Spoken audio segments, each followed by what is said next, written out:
Recently married to my husband Scott, I found myself acquainted with a new addition to the family, my sister-in-law, Abigail.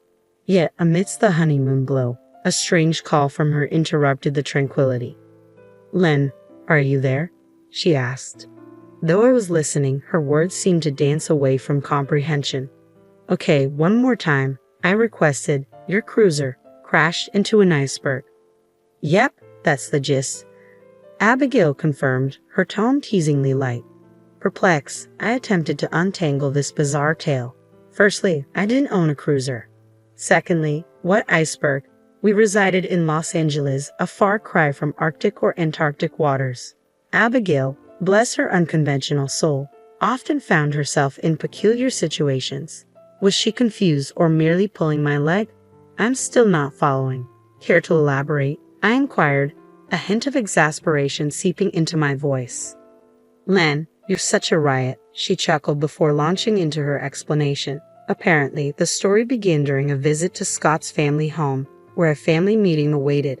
Amidst introductions, Abigail noted my appearance, remarking on its resemblance to Japanese heritage, a fact that garnered compliments rather than scrutiny. Relief washed over me, replaced by gratitude for the acceptance I feared I might not receive. Yet the conversation took an unexpected turn when Victoria, my future mother-in-law, inquired about our Los Angeles abode. Curiosity turned to concern as their questions veered towards specifics about our home and car. Despite my reservations, the prospect of bonding with Scott's family prevailed, leading me to brush aside the unease lingering beneath their inquiries. I finally arrived, navigating through their inquiries about my relatives' homes in Los Angeles. I casually mentioned the house with a pool and my uncle's riverside abode, unwittingly sparking laughter from Victoria and her clique. It dawned on me then, their malicious amusement unveiled their intentions, exploiting my connections for a West Coast getaway.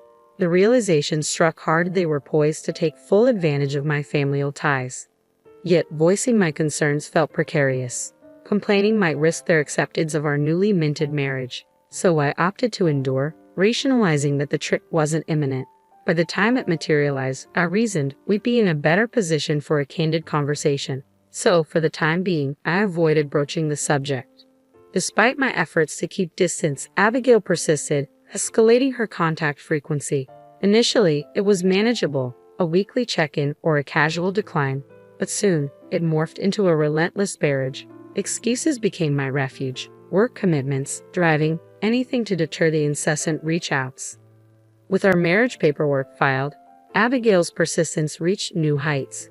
Despite attempts at accommodation, her demands became overwhelming. And yet, here she was again, calling at 8:00 p.m. with an invitation to hang out.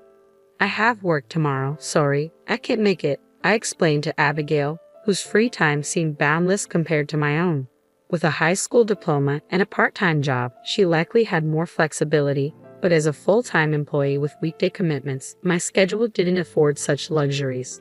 Besides, now that I was married, household responsibilities beckoned, leaving little room for leisurely outings. "I have a meeting early tomorrow morning," I added, hoping she'd understand. "Stingy," Abigail retorted before abruptly ending the call.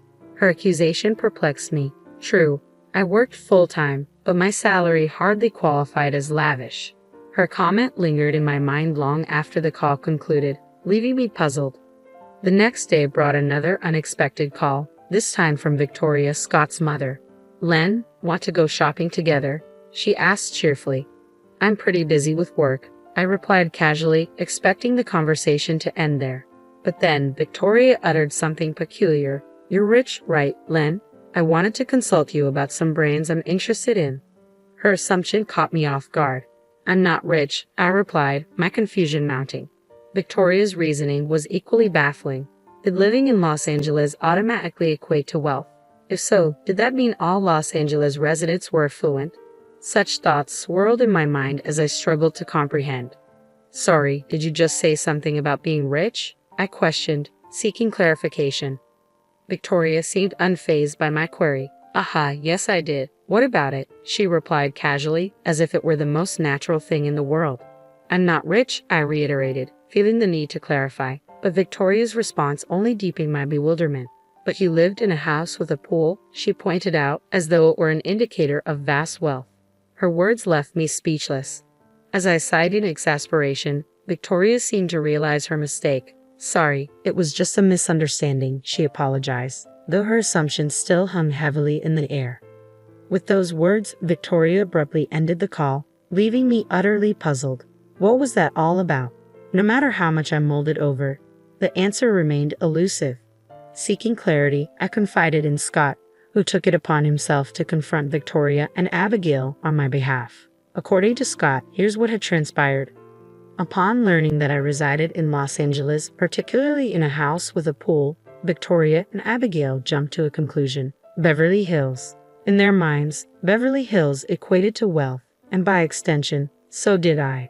While it wasn't unreasonable to associate affluence with Beverly Hills, their assumption was flawed. I lived in Los Angeles, not Beverly Hills. Yet they clung to their belief, probing me with questions about my home. Though I found their inquiries odd, I couldn't bring myself to fabricate a falsehood, unwittingly feeding into their misconceptions. While a house with a pool might be commonplace in California, it was almost unheard of in Birmingham, where I hailed from. It seemed Victoria and her entourage had misunderstood, thinking I was wealthy. Perhaps they saw my marriage as an opportunity to reap monetary benefits. Their frequent contact aimed to solidify this bond, hoping for some advantageous outcome. Eventually, Scott intervened, clarifying the misunderstanding. However, Victoria and her cohorts seemed disgruntled by the revelation. Perhaps they harbored visions of luxurious trips and nightly revelries, only to have their hopes dashed. Despite their disappointment, it was a relief that the misunderstanding had been cleared up. Sometime later, the dust settled and the incident faded into memory. When I broached the topic of wedding plans with Victoria's family, I couldn't help but wonder how they'd react if the misunderstanding persisted. Victoria surprised me, though, expressing concern about the wedding's extravagance. "What kind of wedding are you planning? You're not going for something too extravagant, right?" she asked, her tone cautious. Agreeing with her sentiment, I suggested a small, intimate affair with only close family, a notion she seemed to appreciate. Her concern was a welcome contrast, but Abigail remained somewhat aloof, casting doubt on our relationship. Her lack of participation in the wedding discussions was disappointing, yet our plans pressed forward nonetheless. A year later, our wedding day arrived, and despite some logistical challenges, it turned out to be a beautiful occasion. My parents made it from Birmingham in time for the ceremony, though my grandparents from Los Angeles couldn't attend due to travel constraints. Instead, my Uncle Taylor, my mother's brother, stepped in, promising to capture the day through photographs for them. In the quiet moments before the ceremony, Taylor paid me a visit. He shared news about his company, which dealt with boat rentals, particularly cruisers and pleasure boats popular among young Americans.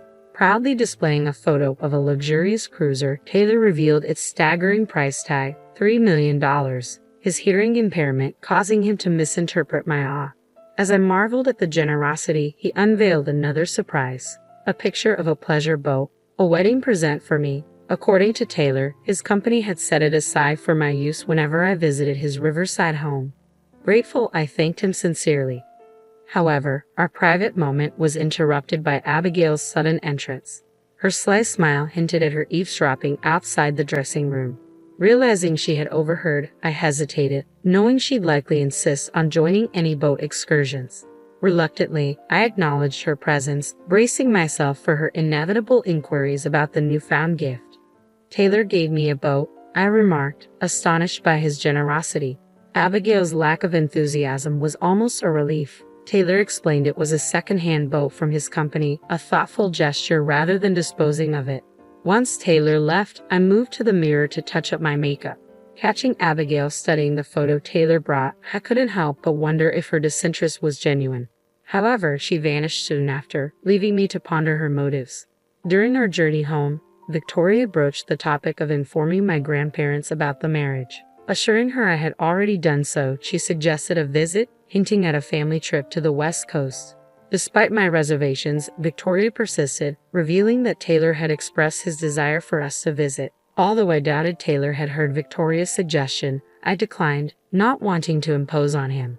Victoria's sudden change of demeanor, expressing concern for my grandparents, made it hard to refuse. Eventually, pushed by Victoria's persistence, we agreed to combine the trip with our honeymoon. Despite my initial reluctance, I found myself looking forward to reuniting with my grandparents and exploring the West Coast.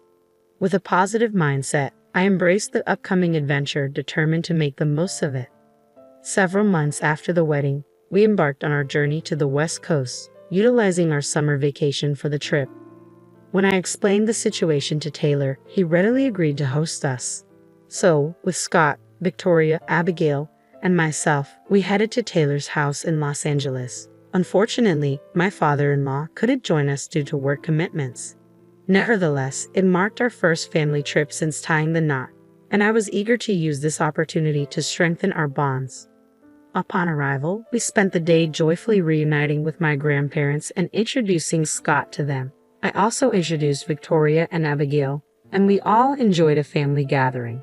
Abigail's natural cheerfulness quickly endeared her to Taylor's family, and even Victoria seemed to be having a good time. It felt like we were taking a step closer to becoming a real family. The following day, my brother Kevin, who lived alone in San Francisco, came to visit. As we conversed, I realized Victoria and Abigail were nowhere to be found.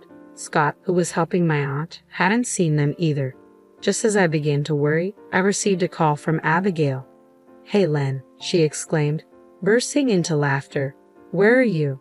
I asked, puzzled by her joviality. "It's a secret," she teased. "I just wanted to tell you something." "What?" I prompted, my curiosity piqued. "Your cruiser," she began mischievously. "I deliberately crashed it into an iceberg and sank it," Abigail confessed with uproarious laughter over the phone. That was the extent of her explanation. Trying to piece it together, I recalled something from the wedding day. Taylor had gifted me a pleasure boat. Abigail, eavesdropping on our conversation, might have mistaken it for the cruiser she mentioned. "Wait, if it's my boat, it's at my house," I clarified, recalling the pleasure boat at Taylor's. But Abigail was adamant, insisting she saw my cruiser sink before her. Confusion clouded the conversation as I reiterated, "I don't own a cruiser." Her persistence waned as she struggled to grasp the distinction between a pleasure boat and a cruiser. Realization dawned. The cruiser she mentioned belonged to Taylor. Just then, Taylor's frantic voice pierced through the phone, confirming my suspicion. Panicked, I urged Abigail not to move. In Los Angeles, seeking a boat and fleeing was no trivial matter. As Abigail's sobs reached my ears, I realized the gravity of the situation. "Mom, help me," she pleaded desperately to Victoria, her voice trembling with fear. "I don't know, Abigail. You did it on your own. Help me." Taylor and Abigail seemed to pass blame back and forth. As long as they stayed put, I felt relieved. Hastily, I contacted Scott and made my way to the marina where Taylor's cruiser was docked. The marina was only a few minutes' drive away, but upon arrival, I found several police officers already on the scene. In a state of shock, Taylor recounted the events. Early that morning, Abigail and Victoria had requested to go on the cruiser, but their strong Alabama accent made their English difficult to comprehend. Taylor assumed they wanted to borrow the cruiser, which he found confusing given their pronunciation. Seeking Abigail's perspective, she explained, "I kept telling Taylor to let me on Len's cruiser." However, Taylor struggled to understand her. "You actually said that?" I questioned, puzzled. "Yeah, but he didn't quite understand me," Abigail admitted. "I think I get what she's trying to say," I mused, considering the possibility of a miscommunication. Checking with Taylor about what he heard, he clarified, "Lisa's cruiser." The pronunciation wasn't far off, and with Abigail's strong Alabama accent, it wasn't surprising it was misinterpreted. Taylor, recognizing Abigail's persistence, assumed she wanted to lease a cruiser for an extended period. Mistaking his kindness for permission, Abigail boarded his own cruiser, believing it to be mine. It seemed like a simple misunderstanding, but one question lingered. "Why did you want to sink my cruiser?" Abigail's motive became clear. She believed I was hiding my wealth and sought revenge for what she perceived as a lie. While sinking a cruiser seemed extreme, it stemmed from her sense of betrayal. Still, questions lingered, and I confronted her about operating the cruiser without a license. "Had just kind of figured it out by watching Taylor," she admitted, a hint of guilt in her voice. According to Abigail, her intention was merely to cause a little trouble. However, her plan spiraled out of control when the cruiser moved unexpectedly, leading to its collision with the dock and subsequent sinking. Faced with a dire situation, she panicked and failed to call the police. Instead, she concocted a ludicrous story about hitting an iceberg, hoping to elicit a panicked response from me. Abigail's flawed reasoning stemmed from a Hollywood movie depicting a ship sinking after hitting an iceberg. Believing Hollywood filmed in Los Angeles due to nearby icebergs, she assumed their existence in the area. It was a bizarre and whimsical chain of events, but her intention was clear: to make me worry and rush to her aid. Scott scolded both Abigail and Victoria, and the matter was settled with repairs paid for by us. Despite Abigail's protests about her new job at a river cleaning company, it was a consequence of her actions. Meanwhile, Victoria's decision to work for Abigail's sake resulted in fewer contacts from her end. While I aimed to mend our relationships, it was essential for them to understand the consequences of their actions. As for Taylor's $3 million cruiser, I had yet to set foot on it, a lingering reminder of the turmoil caused by a simple misunderstanding.